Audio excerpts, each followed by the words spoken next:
السلام علیکم ورحمۃ اللہ وبرکاتہ۔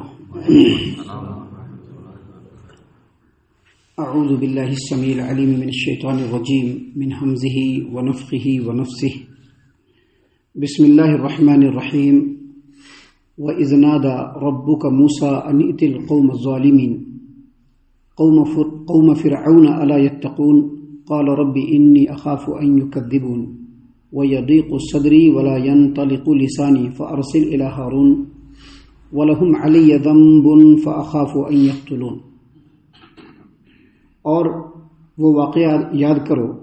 جب تمہارے رب نے موسیٰ کو پکارا کہ ظالم قوم کے پاس جاؤ، یعنی فرعون کی قوم کے پاس، کیا وہ ڈرتے نہیں؟ موسیٰ نے عرض کیا میرے رب، میں ڈرتا ہوں کہ وہ مجھے جھٹلا دیں گے، میرا سینہ گھٹتا ہے، میرے سینے میں گھٹن ہے اور زبان بھی نہیں چلتی، لہذا ہارون کو بھی رسالت عطا فرما، اور میرے ذمے ان کا ایک جرم بھی ہے اور میں ڈرتا ہوں کہ وہ مجھے مار ہی نہ ڈالے۔ محترم سامعین کرام، سورۃ الشعراء سورہ نمبر 26 اور اسی سورت سے آیت نمبر 10 سے لے کر کے آیت نمبر 14 تک یہ چند آیات ابھی آپ کے سامنے تلاوت کی گئی۔ اللہ کی توفیق سے آیتوں کا ترجمہ بھی آپ تمام کی خدمت میں پیش کیا گیا۔ اس سے پہلے جو آیات آپ کے سامنے کل کے درس میں پیش کیے گئے تھے، ان آیات میں اللہ تبارک و تعالیٰ نے آیات تکوینیہ پیش کیا تھا۔ آیات تکوینیہ یعنی جو کائنات ہے، کائنات کے اندر جو اللہ تبارک و تعالیٰ کی نشانیاں ہیں، جیسے کہ کل بتلایا تھا کہ اللہ تعالیٰ ایک ہی زمین ہے اور آسمان سے ایک ہی طرح کا بارش ہوتا ہے، ایک ہی سورج ہے جس سے پھل پھول غلے پیڑ پودے سب اگتے ہیں، ایک ہی پانی سے ایک ہی سورج سے ان کی نشو و نما ہوتی ہے، لیکن سب الگ الگ ہیں۔ یہ اللہ تبارک و تعالیٰ کی نشانی ہے، اس کو کہتے ہیں آیات تکوینیہ۔ اب یہاں سے آیات تنزیلیہ اللہ تبارک و تعالیٰ پیش فرما رہا ہے۔ آیات تنزیلیہ مطلب ایسے اقوام کا ذکر ہو رہا ہے جن قوموں نے اپنے نبیوں کو ان کی دعوت کو جھٹلایا اور پھر اللہ تبارک و تعالیٰ نے ان کو اس صفحہ ہستی سے نیست و نابود کر دیا، ان کا ذکر اللہ تبارک و تعالیٰ سے یہاں پر اللہ تبارک و تعالیٰ یہاں سے بیان فرما رہا ہے۔ ابھی یہاں پر اس صورت کریمہ میں اللہ تبارک و تعالیٰ نے 7 اقوام کا ذکر کیا ہے جن قوموں نے اپنے نبیوں کو جھٹلایا اور پھر ان قوموں کو اللہ تبارک و تعالیٰ نے صفحہ ہستی سے مٹا دیا۔ اس کا آغاز اللہ تبارک و تعالیٰ نے سیدنا موسیٰ علیہ السلام اور فرعون کے واقعے سے کیا ہے، کیونکہ سیدنا موسیٰ علیہ السلام کو رسول بنا کر کے کدھر بھیجا گیا تھا؟ فرعون کے پاس۔ اللہ تبارک و تعالیٰ نے قرآن کریم میں بیشتر مقامات پہ کہا ہے کہ فرعون کے پاس جاؤ، وہ بڑا سرکش ہو گیا ہے، اس کو بتاؤ کہ وہ رب نہیں بلکہ اللہ تبارک و تعالیٰ ہے جو رب اعلیٰ ہے، تم رب اعلیٰ نہیں ہو۔ تو آغاز کیا ہے اللہ تبارک و تعالیٰ نے سیدنا موسیٰ علیہ السلام اور فرعون کے واقعے سے، اور سیدنا موسیٰ علیہ السلام کی رسالت کے آغاز سے اللہ تبارک و تعالیٰ نے جو آغاز کیا ہے اس کے پیچھے جو غالباً وجہ ہے، جیسا کہ مفسرین نے بیان کیا ہے، وجہ یہ ہے کہ سیدنا موسیٰ علیہ السلام کو جب اللہ نے نبی بنایا اور جب وہ فرعون کے پاس گئے اور اس وقت جو ان کے حالات تھے وہ نبی کریم صلی اللہ علیہ وسلم کے حالات سے زیادہ سنگین تھے۔ نبی صلی اللہ علیہ وسلم کے حالات اتنے سنگین نہیں تھے، لیکن موسیٰ علیہ السلام کو جو بھیجا گیا تھا وہ بڑے سنگین حالات تھے۔ کیسے؟ نبی کریم صلی اللہ علیہ وسلم کو ایسے قوم کی طرف بھیجا گیا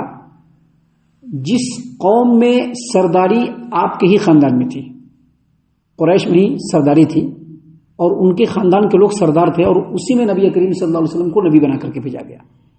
جبکہ سیدنا موسیٰ علیہ السلام کو فرعون کی طرف نبی بنا کر کے بھیجا گیا جس فرعون نے سیدنا موسیٰ علیہ السلام کی قوم کو غلام بنا کر کے رکھا تھا۔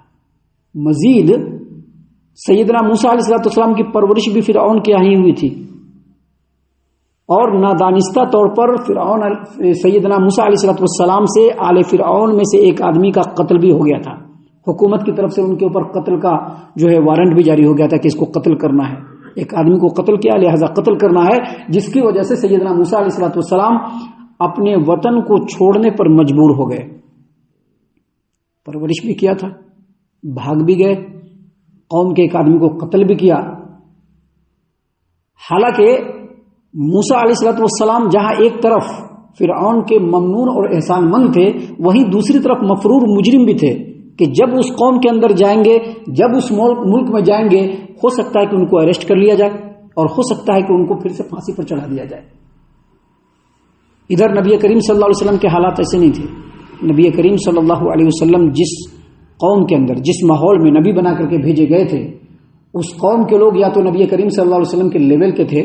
یا نہیں تو آپ سے نیچے درجے کے تھے، جبکہ اس کے مقابلے میں موسیٰ علیہ السلام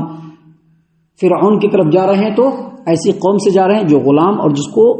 فرعون نے دبا کر کے رکھا تھا۔ یہ سب باتیں اللہ تبارک و تعالیٰ نے یہاں پر آغاز کیا ہے۔ اس کی وجہ یہ ہے کہ اللہ تبارک و تعالیٰ نے نبی کریم صلی اللہ علیہ وسلم کو یہاں پر یہ بتلایا ہے کہ بہت سارے انبیاء جب انہوں نے اپنی دعوت کا آغاز کیا تو ان کے حالات سنگین سے سنگین تر اور بد سے بدتر تھے، اس کے باوجود انہوں نے اپنی قوم کے اندر دعوت کا کام کیا۔ اے نبی کریم صلی اللہ علیہ وسلم، آپ کے قوم کے لوگ جو آپ کو ستا رہے ہیں یا آپ کے ساتھ جو دشمنی والا رویہ رکھ رہے ہیں، آپ کو اس سے گھبرانے کی بالکل ضرورت نہیں ہے۔ اللہ تبارک و تعالیٰ ہمیشہ نبیوں کے ساتھ رہا ہے۔ اللہ تبارک و تعالیٰ نے آغاز کیا اور کہا وَإِذْ نَادَى رَبُّكَ مُوسَىٰ، اور اس واقعے کو یاد کیجئے جب آپ کے رب نے موسیٰ کو پکارا۔ وَإِذْ نَادَى رَبُّكَ مُوسَىٰ، آپ اس واقعے کو یاد کیجئے جب آپ کے رب نے موسیٰ کو پکارا اور کیا کہا، أَنِ ائْتِ الْقَوْمَ الظَّالِمِينَ، کہ ظالم قوم کے پاس جاؤ، قوم فرعون یعنی فرعون قوم کے پاس، أَلَا يَتَّقُونَ، کیا وہ ڈرتے نہیں؟ آپ کو معلوم ہے، سبھی لوگوں کو معلوم ہے، جن لوگوں کو موسیٰ علیہ السلام اور فرعون کے بارے میں رتی بھر بھی جانکاری ہے، اس کو معلوم ہے کہ فرعون بنی اسرائیلیوں کو غلام بنا کر کے رکھا تھا اور اس قوم کے اوپر اتنے مظالم ڈھا رہے تھے کہ اللہ تبارک و تعالیٰ نے جو فرعون کا تعارف کرایا تو ظالم کے ساتھ، اور فرعون اور آل فرعون کا کیا کہا اللہ تبارک و تعالیٰ نے، أَنِ ائْتِ الْقَوْمَ الظَّالِمِينَ، فرعون کے پاس جاؤ جو ظالم ہے، قوم فرعون یعنی ظالم بول کر کے تعارف کرایا۔ کیونکہ حکومت کے نشے میں یہ فرعون اور آل فرعون اس قدر بدمست ہو چکے تھے کہ جب بنی اسرائیل کے اوپر ظلم و ستم ڈھا رہے تھے تو بھولے سے بھی ان کے دل میں خیال نہیں آتا تھا کہ ان کے اوپر بھی ایک ہستی ہے جو کبھی بھی ظالموں کو پکڑ کر کے نیست و نابود کر سکتا ہے۔ اس آیت کریمہ میں ہر حاکم، حکمران اور ذمہ داران کے لیے بہت بڑی تنبیہ چھپی ہوئی ہے کہ کوئی بھی اپنے آپ کو بالکل بے شتر، بے مہار نہ سمجھے، بے لگام نہ سمجھے، کیونکہ ہر ایک کے اوپر اللہ تبارک و تعالیٰ ہر وقت موجود ہے۔ ظالم کو اس کے انجام تک پہنچانے میں اللہ تبارک و تعالیٰ کو پلک جھپکنے کی بھی دیر نہیں لگے گی اور ظالم اپنے انجام کو پہنچ جائے گا۔ سامعین کرام، اللہ تبارک و تعالیٰ نے یہاں پر اسی بات کو بیان کیا کہ وَإِذْ نَادَى رَبُّكَ مُوسَىٰ، اس وقت کو یاد کیجئے جب آپ کے رب نے موسیٰ کو پکارا، أَنِ ائْتِ الْقَوْمَ الظَّالِمِينَ، کہ تم ظالم قوم کے پاس جاؤ، قوم فرعون، جو فرعون قوم ہے، جو فرعون کی قوم ہے، أَلَا يَتَّقُونَ، کیا وہ لوگ ڈرتے نہیں؟ جب اللہ تبارک و تعالیٰ نے موسیٰ علیہ السلام کو یہ بات کہی، یہ ساری باتیں کہاں ہو رہی ہے؟ یہ ساری باتیں وہیں پر ہو رہی ہے جس کو وادی بقعہ المبارکہ کہتے ہیں۔ جب موسیٰ علیہ السلام لوٹ کر کے آ رہے تھے اپنے اہل و عیال کو لے کر کے، تو طور پہاڑ کے آس پاس میں وہیں پر یہ ساری باتیں ہو رہی ہیں۔ جب اللہ تبارک و تعالیٰ نے موسیٰ کو کہا تو موسیٰ علیہ السلام نے جواب میں کہا قال ربی انی اخاف ان یکذبون، کہا اے میرے رب مجھے ڈر ہے کہ وہ لوگ مجھے جھٹلا دیں گے، ویضیق صدری، میرے سینے میں گھٹن ہو رہی ہے، ولا ينطلق لسانی، اور میری زبان بھی نہیں چلتی ہے، فارسل الی ہارون، لہذا ہارون کو میرے ساتھ بھیج دیجئے، ولہم علی ذنب، اور میرے اوپر ان کا ایک جرم بھی ہے، وہی جرم جو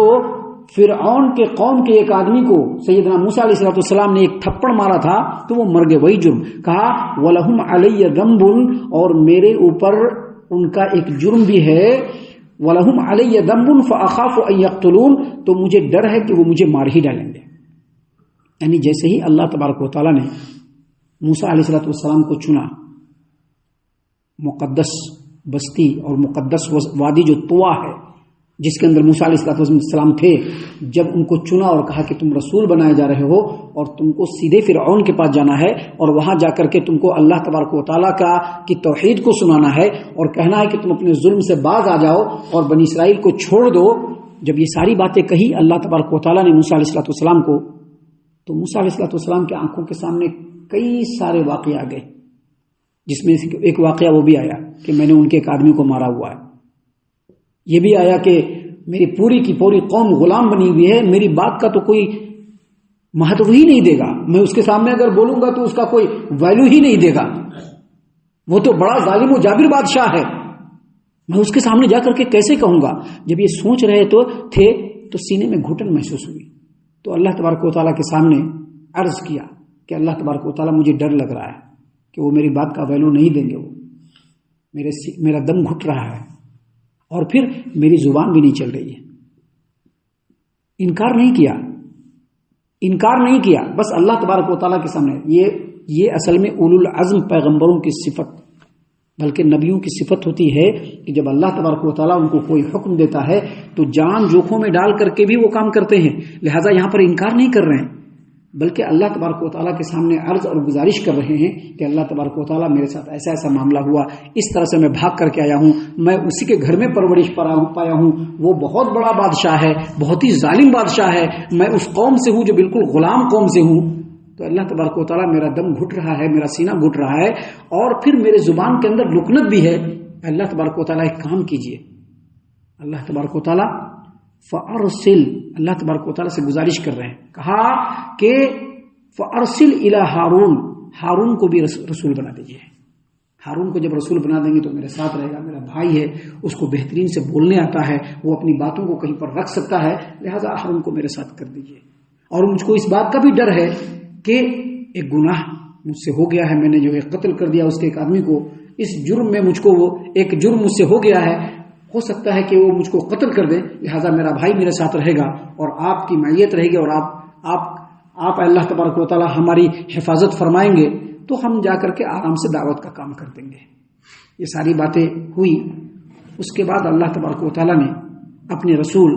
کلیم اللہ سیدنا موسیٰ علیہ السلام کو جواب میں کیا کیا کہا، ان تمام باتوں کا ذکر ابھی آگے ہے، اور آگے کیا کیا ہوا ان تمام باتوں کا ذکر ہے، جس کو انشاءاللہ کل اور کل کے بعد کے درس میں ہم آپ کے سامنے پیش کرنے والے ہیں۔ ہم اللہ سے دعا کرتے ہیں کہ اللہ تعالی ہم تمام کو انبیاء کے اسوہ حسنہ سے نصیحت حاصل کرنے کی توفیق عطا فرمائے، آمین۔ اللہ تعالی ہم تمام کو صحیح معنوں میں پکا سچا مومن مسلمان بنائے، اللہ اور اس کے رسول صلی اللہ علیہ وسلم کی اطاعت و فرما برداری کرنے والا بنائے، صحابہ کرام رضی اللہ عنہم کے طریقے پر چلنے والا بنائے، جنت الفردوس میں جگہ عطا فرمائے۔ اے اللہ ہم تمام کو جہنم سے پناہ دے، اے رب العالمین ہم تمام کو جہنم سے پناہ دے، اے مالک الملک ہم تمام کو جہنم سے پناہ دے، آمین یا رب العالمین۔ وما علینا الا البلاغ المبین۔